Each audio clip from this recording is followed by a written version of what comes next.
The law office of Bennett and Associates smelled of leather and old money. I sat in an uncomfortable chair, surrounded by my relatives, all dressed in their finest black attire. The car accident that took my parents had been 3 weeks ago, but this was the moment everything would change. My name is Sophia Morgan, and I was about to be disinherited. "Let's begin," Mr. Bennett said, adjusting his wire-rimmed glasses. He pulled out a thick envelope, breaking the seal with practiced precision. My Aunt Margaret leaned forward, her jewelry clinking softly. Uncle David cleared his throat. My cousin Peter smirked from across the room, already certain of his victory. I kept my face carefully neutral, though my hands trembled slightly in my lap. The last conversation I'd had with my parents kept replaying in my mind. Banking isn't a real career, my father had said, dismissing my work at the local credit union. Not compared to what Peter's doing in corporate finance. My mother had nodded in agreement. "Really, Sophia, at 28, you should be thinking bigger. Your cousin is already managing millions." They never understood that I'd chosen my job because I wanted to help regular people manage their money, not play with wealthy investors' fortunes. But in the Morgan family, if you weren't chasing millions, you weren't trying. Mr. Bennett's voice brought me back to the present. "To our son Peter Morgan, in recognition of his exceptional business acumen and dedication to the family legacy, we leave our controlling interest in Morgan Investments, valued at approximately $12 million. Peter's smirk widened into a full grin. No surprise there. He'd been my parents' golden child since we were kids. "To Margaret and David Morgan, we leave our summer house in the Hamptons and associated properties." The list went on. Properties, investments, art collections, each piece of my parents' fortune distributed to relatives who'd played their game, who'd chased status and wealth above all else. Finally, Mr. Bennett reached my name. "To our daughter Sophia," he paused, squinting at the paper, "we leave the following message. Your constant refusal to embrace the Morgan family values and ambitions has shown us that you don't deserve a share in what we've built. Perhaps this will finally teach you the importance of proper financial achievement." The room fell silent. Even Peter had the decency to look uncomfortable. "Nothing," I whispered. "They left me nothing." "Well," Aunt Margaret said with false sympathy, "you never did contribute to the family business. Always playing with your little community projects." Those little projects had helped dozens of families avoid foreclosure during the recession. Had taught financial literacy to hundreds of people who'd never had the chance to learn. But to my family, if it didn't make millions, it didn't count. "There is one more item," Mr. Bennett interjected, pulling out another envelope. "This was left in my care by your grandfather, Harrison Morgan, before his death 5 years ago. He instructed that it should be delivered to you only after your parents will reading." My grandfather. The thought of him brought unexpected tears to my eyes. He'd been different from the rest of the family, quieter, more thoughtful. He'd actually listened when I talked about my dreams of helping people understand finance. The envelope was heavy, made of thick cream paper. My name was written on it in Grandpa's elegant handwriting. "What is it?" Peter demanded. "Another lecture about family responsibility." I opened it carefully, pulling out several sheets of paper and a key. Old and brass, it looked like something from an antique shop. "My dearest Sophia," I read silently, my grandfather's voice echoing in my memory. "If you're reading this, then 2 things have happened. Your parents have maintained their short-sighted view of success, and you've maintained your principles despite their pressure. I'm proud of you for that. Your parents never understood that true wealth isn't just about money. It's about what you do with it. While they were building Morgan Investments, I was building something else, something they never knew about. The key you're holding opens a door to a different kind of legacy, one that I've been preparing for someone who understands that finance should serve people, not rule them. Visit the old boathouse at Evergreen Lake. You'll know what to do. All my love, Grandpa Harrison. P.S. Don't tell the others. They wouldn't understand." I looked up to find my relatives staring at me expectantly. "Well?" Peter pressed. "What did the old man leave you? Some worthless advice about helping people?" He laughed at his own joke.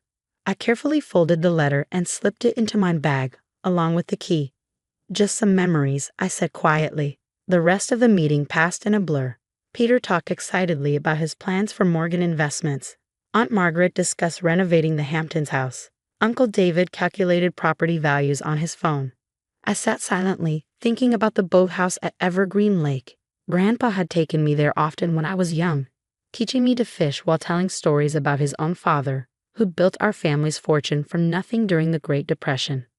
"Money is just a tool, Sophia," he'd say, helping me bait my hook.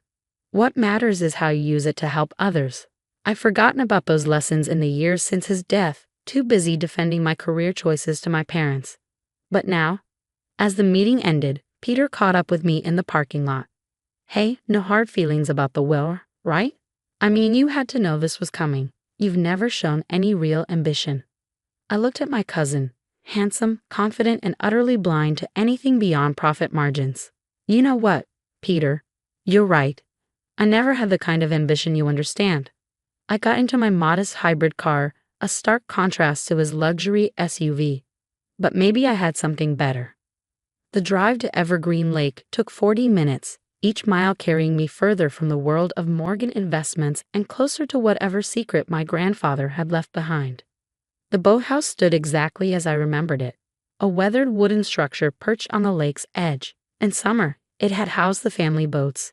In winter, it had been Grandpa's quiet retreat. My hands shook slightly as I fitted the brass key into the lock. It turned with a solid click. Inside, dust motes danced in the afternoon light streaming through grimy windows. The air smelled of old wood and forgotten memories. Boat hooks hung on the walls. Fishing rods gathered cobwebs in corners. But something was different. The old workbench along the back wall. I remembered it being solid wood, but now I could see seams that shouldn't be there. I ran my fingers along the edge, feeling for, there, a slight indentation. The key fit perfectly. The entire workbench top swung up on hidden hinges, revealing a steel safe built into the foundation. Another keyhole waited, this one modern and electronic. A note was taped to the safe's surface. "Your birthday, the year you decided to help people instead of chase millions." I smiled, remembering. I was 22, fresh out of college. My parents had arranged an interview at a prestigious investment firm. Instead, I'd walked into the local credit union and asked about their community outreach program. I entered the date, 05/17/2017. The safe clicked, then hummed. When it opened, I gasped. Inside were stacks of documents, files, and a leather-bound journal. But it was the letter on top that caught my eye, addressed to the board of directors at Morgan Investments. As I read, my hands began to shake again, but not from nervousness, from shock. From revelation, from the understanding that my grandfather had left me something far more valuable than mere money. He had left me the truth about our family's fortune, and with it, the power to change everything. The leather journal felt heavy in my hands as I sat in my small apartment later that night, surrounded by the documents from Grandpa's safe. What I found was more than just family secrets, it was a carefully orchestrated plan for justice. The first entry was dated 1985. Today, my son showed his true colors. He took credit for James Cooper's market analysis, used it to secure the Peterson account. James was fired. The board praised William's brilliant insight. My son is becoming something I never wanted him to be. I recognized the name. James Cooper had been a junior analyst who'd supposedly made a catastrophic error. He'd disappeared from the financial world afterward. But according to Grandpa's journal, he'd been right all along. More entries followed, each documenting similar incidents: stolen ideas, buried reports, manipulated numbers. My father had built Morgan Investments on other people's work, crushing anyone who got in his way. But Grandpa had been watching and planning. The letter to the board was a masterpiece of careful documentation. Every theft, every manipulation, every buried truth, all supported by evidence Grandpa had gathered over decades.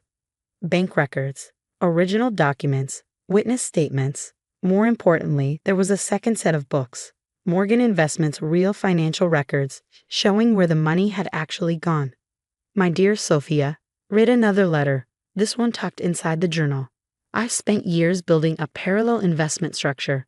Every time they buried someone's work, I invested in that person's future. Every time they stole an idea, I put money into the original innovator's ventures. They thought they were building an empire. I was building its replacement." My hands trembled as I reviewed the documents. Grandpa hadn't just recorded the truth.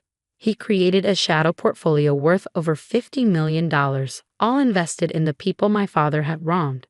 And he'd left it all to me. The next morning, I walked into Morgan Investments headquarters, dressed not in designer labels but in a simple professional suit. The security guard almost didn't let me in. He wasn't used to seeing me here. "I have an appointment with the board," I said quietly, showing him the letter. Peter intercepted me in the lobby. "What are you doing here? Come to beg for a job." He smirked. "Sorry, we only hire people with actual financial experience." I smiled. "Actually, I'm here to discuss some interesting financial records. Would you like a preview?" I pulled out one document, the real numbers behind the Peterson account. Peter's face went pale. "Where did you get that?" Grandpa was very thorough. He kept copies of everything. The boardroom fell silent as I entered. 12 men and women in expensive suits, all looking at me with mixed confusion and disdain. "Ms. Morgan," the chairman began, "this is a closed meeting." "I think you'll want to hear this," I interrupted, placing Grandpa's letter on the table. "It concerns the true financial state of Morgan Investments." For the next hour, I laid out the evidence, the stolen ideas, the buried innovations, the real numbers behind the company's success. With each revelation, the room's atmosphere grew heavier. "These are serious allegations," the chairman said finally. "If true." "Oh, they're true," I confirmed. "And there's more. Would you like to know where Grandpa invested the money he made from exposing these truths?" I pulled up a presentation on my laptop. James Cooper, that analyst my father destroyed, Grandpa funded his startup. It's worth $200 million now. Sarah Chen, whose market prediction model was stolen in 1992, her new firm is revolutionizing algorithmic trading. Peter burst in, his face red. "She's lying. This is just revenge for the will." "Actually," a quiet voice said from the doorway, "she's telling the truth." James Cooper himself stood there, along with half a dozen other familiar faces, all people whose work had built Morgan Investments, whose success my grandfather had secretly supported. "Harrison Morgan was a silent investor in all our ventures," James continued. "He believed in us when his own son tried to destroy us. And now his granddaughter is offering us a chance at justice." The chairman leaned forward. "What exactly are you proposing, Ms. Morgan?" I smiled. "A merger, or more accurately, a takeover. You see, Grandpa's shadow portfolio, the one he built by investing in the people this company wronged, it's now worth more than Morgan Investments itself." I let that sink in before continuing. "We can do this the easy way or the hard way. The easy way, Morgan Investments becomes part of our new ethical investment group. The hard way, we take this evidence public and your stock price won't survive the scandal." Peter lunged forward. "You can't?" "Can't what?" I cut him off. "Can't prove that our family's fortune was built on stolen ideas? Can't show how many careers were destroyed to maintain the Morgan facade?" Grandpa kept receipts, Peter, for everything. The board meeting lasted hours. By sunset, papers were signed. Morgan Investments would be absorbed into the new venture, Cooper Morgan Ethical Investments. As I left the building, Peter caught up with me in the parking lot. "Why?" he demanded. "Why did Grandpa just expose Dad years ago?" I looked at my cousin, seeing not the arrogant financier but the lost boy who'd been taught the wrong lessons about success. "Because he wanted to prove something bigger," I explained. "That ethical investment isn't just morally right, it's more profitable. Every person Dad stepped on, every idea he stole, Grandpa invested in them, helped them build something better. And now they're worth more than everything Dad built through deception." I got into my car, but turned back one last time. "You can still be part of this, Peter, but you'll have to learn new values." Aunt Margaret and Uncle David tried to contest Grandpa's portfolio, claiming I'd manipulated him. But the documentation was perfect. Every investment, every decision, carefully recorded and legally bulletproof. 1 year later, I sat in my new office, the same one my father had once occupied. But instead of intimidating decorations, the walls held photographs of successful projects, community development initiatives, ethical startups, small businesses we'd helped grow. James Cooper, now our Chief Innovation Officer, knocked on my door. "The first round of community investment grants is ready for review," he said, smiling. 10 promising local businesses, all needing guidance more than they need millions. I picked up the files, thinking of Grandpa. He'd shown me that true wealth isn't measured in dollars, but in the positive change you create. My phone buzzed. A message from Peter.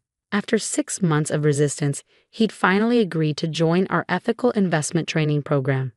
Starting to understand what Grandpa meant, he wrote, "Maybe there's more to success than just profits." I smiled, opening my drawer to touch Grandpa's old journal. The last entry, written just before his death, read, "Sophia will build something better than an empire. She'll build a legacy of positive change, and that's worth more than all the millions William chased." Looking out over the city, I knew he was right. My parents had left me nothing in their will, thinking it would teach me about proper financial achievement. Instead, their rejection had led me to a fortune far greater than money, the chance to prove that success and ethics aren't enemies. They're partners in building a better world, and that's exactly what I intended to do. Because sometimes the greatest inheritance isn't the money you're given. It's the truth you discover and the change you create with it. In the end, I did own it all, not just the millions, but something far more valuable. A chance to redefine what success really means, and that was the greatest gift Grandpa could have left me. The next morning, I received an unexpected letter. Inside was a photograph I'd never seen before. Grandpa sitting at the old boathouse, a young me on his lap, both of us laughing as we held up a fish. On the back, in his familiar handwriting, "Remember, Sophia, the best investments aren't in stocks or bonds. They're in people, in dreams, in doing what's right. You've proven you understand that. Now show the world." I pinned the photo on my office wall, right next to our company's new mission statement, "Building wealth through ethical investment, one community at a time." Grandpa had given me more than just a fortune. He'd given me a purpose, and every day, as I helped another small business grow or funded another innovative idea, I knew I was building something he would be proud of. Something worth more than all the millions in the world. A legacy of positive change.